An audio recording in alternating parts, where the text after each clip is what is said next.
So the first goal is can this defense be the best defense in the NFL this season? And then your second goal, when you're this talented on the defensive side of the ball, is can this defense be the best defense in the history of the Broncos? And I believe the 2015 Denver Broncos are a top 10 defense of all time in the NFL and the best defense in the history of the Broncos. Vic does not believe that to be true. I think the 77 Orange Crush defense is number one on that list. Then it's 2015. And you know what? I'm not ready to bestow any honor on this defense until I see it throughout the season. There were moments last year, you know how quickly we forget. There were moments last year where they gave up some yards. Yeah. They gave up some opportunities. They didn't bury them. But at the same time, and I say this because 2015 was very much like this, your defense sometimes is only as good as your offense allows it to be. And here's what I mean. You give a defense a lead in the second half, and you force the opposing quarterback to drop back and throw, and you let Von Miller eat. Do you remember how many times Von Miller and DeMarcus Ware got to eat when opposing teams had to catch up in a game? It doesn't have to be a big lead. Any lead. You have to have some sort of an offense to give you that opportunity. Right. So it works hand in hand. Yeah, but before we start throwing all these praises and plaudits on this defense, and we're hearing a lot of it yesterday, even San Francisco, Kyle Shanahan gave it some thumbs up. Christian McCaffrey said this defensive line is something else. Let's let it play out a little bit. Let's let it play out. Let's let them play against. You know what the best measure of this defense is? They shut down Mahomes. Yeah. Mahomes didn't do much. Go back and look at that game. In that game that they won with, or that Kansas City was able to pull up, because the second game, Kansas City didn't play anybody. Exactly. That first game was, I don't even measure that was game. crazy with that kick at the very end. But then, you have a great game like that, and then do you remember the Chargers game where they just couldn't stop the Chargers for whatever reason? That's what Vance Joseph said this week. He was like, consistency. A great defense is consistently great. That's what he's like, we have been really good and really great. And then the Buffalo consistently game, great. Buffalo game, just throw it out the window. They got roped. But you score that one touchdown, and then the rest of that game was all Buffalo. But once again, I mean, the Bills are so talented. But then that's what a great defense does do. All right, so do you remember this is the playoff? No. Oh, this is game. First Kansas City game. Yeah, they held Kansas City to 16 points. If I told you right now you're going to hold the Chiefs to 16, would you take it? Oh yeah. All you know day, what? right? I didn't realize that the Broncos were 5-5 at that time, or they fell to 5-5 at that time. But yeah, you know the greatest achievement for the Denver Broncos. I want you to remember it this way. So the Broncos lose this game, a devastating loss that they should have won. Should have won at Arrowhead. Take a look at what they did the following weeks. That's when they started going on that run. Yeah, they went. Was that the 4-game winning streak after the Chiefs? Or you could have easily packed it up after this point and said, "Man, we just don't have it." Look at the running back room, man. Look what the backs did in that game. 78 yards. Look, you got Estime up top, but then you got Mims. Mims is your second leading rusher with 17 yards. Look at their running backs. They only ran for 57. They only ran for 57. That was a defensive game, bro. Yeah. That was all defense. The problem I had last year with this defense is this. You talk about shut down. Well, against Cincinnati, and shut down anybody there. In Buffalo, you're going to start comparing this defense to 2015. That 2015 defense took on the best offense in the National Football League in the Super Bowl and mowed them down. It wrecked it. No, that's why I'm saying that defense is a top 10 defense of all time. I think they ripped their heart out, okay? Yeah. Until this defense can prove it can do that, let's pump the brakes. Okay. But it's been a decade where I couldn't get excited about the Broncos. It's been almost 10 years where I couldn't go into a season excited about the Broncos. I'm excited too, but let's ease up. I mean, you could be excited about a team that has the potential to do some great things, but calling this one of the greatest defenses in Broncos history, nah, man, I ain't ready to go there yet. Potential of it, I get it. The potential to be one of the greatest, to be up there with the 77 team and the 2015 team.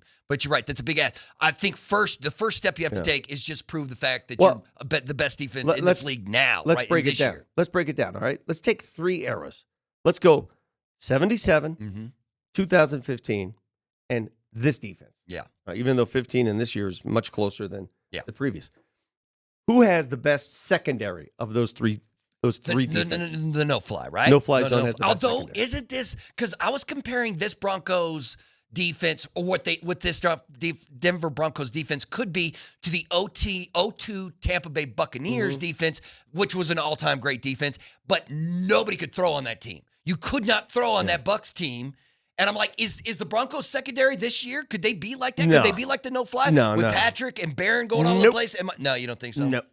It's not, not yet. Yeah. No. 2015 secondary is the best secondary in Broncos history. I'll acknowledge that. The 2015 Denver Broncos had the best defensive player overall as well, right? In Vaughn? Yeah, let's go linebackers. All right, secondary, we give the nod to 2015. Yeah. Let's go linebackers.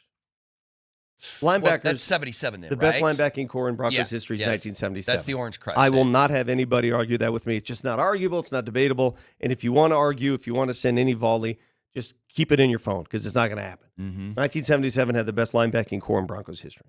So linebackers, 77. Defensive line. This is where I can make the argument. Not edge rushers, defensive line, trenches. I can make the argument that this one is right up there. This really? one, this is a really stout defensive line, bro. It's stout. I bet you I don't recognize some of the names on that 77. Well, you're not going to. But see, it was a different type of defense. So that was more of a linebacker defense. That was a linebacker-made defense. Joe Collier's defense, he was a frontiersman. He revolutionized the sport with his alignment. Lyle Alzado, baby. Yeah, Alzado was a hell of a player. Randy, look at Gradish. I forgot. Once you start seeing the list, you're like, Louis Wright, Tom Jackson, Randy Gradishar. Yeah. Joe Rizzo, Bob Swenson. That linebacking core is the best in Broncos history. Now, the debate is who has the best defensive line in Broncos history. And, God, that was a good one, too. That was a really good one. But they ran a different system. They only had 3 guys up front, bro. They had a nose tackle, a left end, and a right end. That's it. That's crazy. That is crazy. Compared to a lot of the defenses you see today, it's just a different system. I wonder if today's defensive line is not the best of all time, just based on. Oh, you mean this team with Zach and Zach the crew? Allen and that crew. Interesting. So here, this is 2015. This is 2015 with Derek Wolfe, Sylvester Williams, Malik Jackson. Hey, that's a good one too. But although listen, man, the 2015 backer group, but it's still 77 though, right? It's 77. Von Miller obviously changes things. DeMarcus Ware and Von Miller. Those are 2 Hall of Famers. Von Miller, Brandon Marshall, DeMarcus Well, all those are greats. I think as an outfit, though, if you go back and look at just the stats alone, the amount of tackles made by the linebackers on that 77 unit, it will stun you how many tackles they made. Yeah, everything funneled to Randy Gradishar and Bob Swenson. Look at that secondary, Vic. I know. That's the best secondary in Broncos history. Aqib Talib, Chris Harris Jr. Here's why, too. They had a season before this season to get it together. This wasn't put together. See, this secondary this year, a lot of it got a new safety. Riley Moss is still trying to prove himself, right? I mean, there's no disputing Patrick Surtain. He's the anchor. But this defense, that secondary, the one we're looking at in 2015, Talib and Harris, the chemistry that they had, if everybody remembers the 2005 or 2015 AFC Championship game when Edelman was in the slot and it was a key play, and I think it was Talib who handed Edelman off to Harris, and they snuffed out that third and whatever it was. Those are the moments. That was the chemistry they possessed.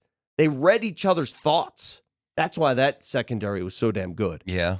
I mean, I think this secondary is going to be great, too. The one we see here. But you're right. It's probably the strength of this defense, the one we're going to see this year. Sean Payton said it. Is that defensive line? Yeah, Sean Payton said it, and Vance Joseph has said it. He said the defensive line is the heart of this defense. How about this question? What would it take for Vic Lombardi to start to believe that this defense could reach the 2015-77 Talk to me after week 17. Of greatness? Oh, you want to see the whole damn season? I mean, I'll predict with you guys. I'll speculate, but I'm not gonna give awards to a season I haven't seen. If you want to crown our ass, then crown it. I ain't gonna do it. Yeah. But it have the potential to be really good. But there's a lot more at play here: health and chemistry. I can't say enough about chemistry. Not enough is spoken about that. Those of you who play football, those of you who play on the defensive end, defensive side, especially in the secondary, you got to be able to talk, man, because things break down. Your system breaks down. You might have something in the works. Your coach calls an assignment.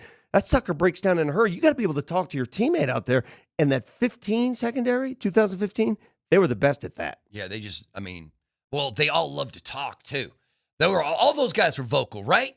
Chris, Aqib, they would talk to you. They talk to the opposing player. They talk to the opposing coaches. They would talk to anybody and everybody. Hell, Aqib Talib, do you remember? Was it the Super Bowl where he took a couple personal fouls rather than giving up a big play? He said, "Screw that! I ain't giving up a big play." Was that in 15 or 14? 15. Okay.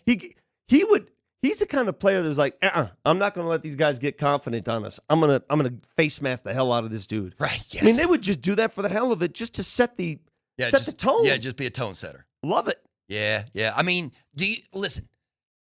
Which one was the nastier defense? Like, I love a little nasty in my defense. Like, I don't, you know what? Remember, you know what I loved about Mike Shanahan? I loved Mike Shanahan's offensive line because they would cut block you, bro. They would cut you down. And I like a little anger and hate in the heart. And I hate to say it, but I like a little evil in my defense.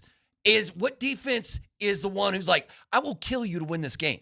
I will make you bleed your own blood so I can win this game.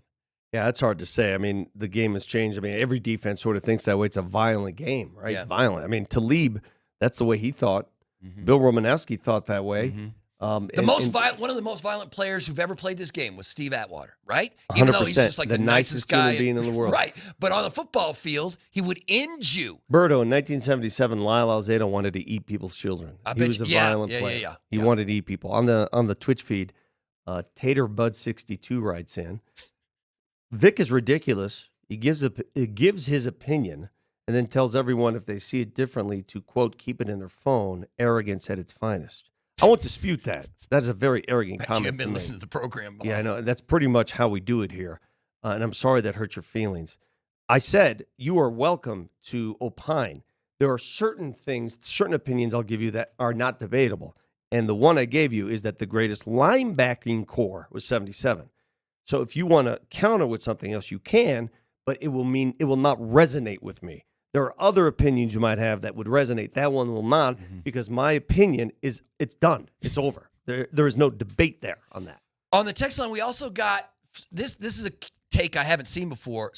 A Bronco fan who said he thinks the 98 defense is the best Broncos defense of all time. It's ridiculous. Yeah, that seems like crazy talk. I'm of the opinion the 2015 defense is a top 10 defense of all time. And it's not the 86 Bears and it's not the Steel Curtain, but it's up there, man. It might be one or two, but it could be 4, 5, 6, something like that. Yeah, as far as the person going to 1998, you have to understand what you had on the other side of the ball. You had a ball control offense with Hall of Famers all over the yard. Are you crazy? Yeah, Terrell Davis at the height of his running back power. Crazy. One of the best running backs in the best part of his career. Look at that. Yeah, look at that offense, baby. John Elway, Terrell Davis, Howard Griffith, Ed McCaffrey, Rod Smith, Shannon Sharp, Mark Schler, Tom Nalen. Yeah, but you know, here's a debate for you. All right, the most explosive offense, statistically, record-breaking offense, was Peyton Manning, Demaryius Thomas, Julius Thomas, that crew, right? But if you asked a coach, I think that one right there is better. Which really, see, you know why it's better? In my mind, you love John Elway more than life itself. No, not. That's not. They were ball control and they were run oriented, and then the balance on that offense. I thought the one under Peyton was a but it was a laser show, man. That was a fireworks show, and I loved it. You ain't going to get me to fight you. That was fun to watch. It was great. Hey, Mark. And then what happened? Yeah. And then what happened? Yeah, and then they got stomped. So everybody agreed. It forced them to come right back and win the Super Bowl the next year. That was a lot of fun to watch. Yeah. And then what happened? Yeah, and then it just didn't work out. Yeah, it didn't work out in the playoffs. It didn't work out at all. So when did it start working? So let me ask you, when did it start working? It never started working. I'll say that. It never really worked, right? For those who think For those who think that style of football is the greatest, and I don't dispute, it was fun to watch. Do you know when it started working? When they shifted gears, when they went to a lower gear, and they changed the offense.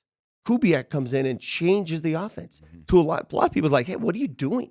Why are you taking the dynamic nature of this offense away? You think you can run an offense like this in this NFL now? Today's game? Like if Sean Payton wanted to set it up, because to me, this would be a great look. Like the 98 offense, Like the way they handled football games, where you weren't asking John Elway to throw for 500 yards and 5 touchdowns. You know what I mean? You didn't, because he didn't have to do that. You have to really invest in a run game to do this. And this is probably the model of how you would like to see the Broncos offense look this season. What do you think? Where Bo Nix doesn't have to do anything crazy, and R.J. Harvey is the new TD. Yeah. Hey, how do you think Philly won a Super Bowl last year? Just like this right here. Not exactly, but they did it on that balance. They ran first, right? Yeah, but I mean, I would put TD and Saquon this season here and that season, because Saquon went over 2,000 that year. TD went over 2,000 this year as two of the greatest. All right, we went away a little too long there.